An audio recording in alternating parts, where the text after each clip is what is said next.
Bonjour. Aujourd'hui, nous allons parler de Machiavel, un nom que vous connaissez certainement. Peut-être même avez-vous lu son ouvrage qu'il a rendu célèbre, Le Prince, que l'on trouve dans toutes les aérogares ou dans toutes les gares, ou du moins les principales du monde entier. C'est d'ailleurs, ce succès est d'ailleurs un problème puisque Le Prince paraît facile à lire, on le lit d'une traite, c'est un petit format.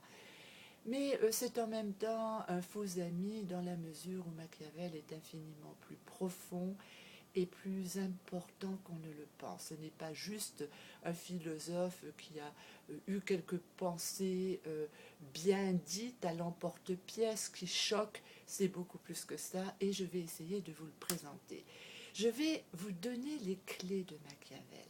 Je vais vous parler de la Renaissance, qui était l'époque de Machiavel, qui ressemble étrangement à la nôtre, dans son chaos, dans ses défis, dans ses pertes d'anciens empires, et de cet homme qui, avec les humanistes d'ailleurs, va pratiquement prendre un petit bulldozer et va faire le champ libre dans les vieux concepts pour nous donner la philosophie moderne, du moins la philosophie politique.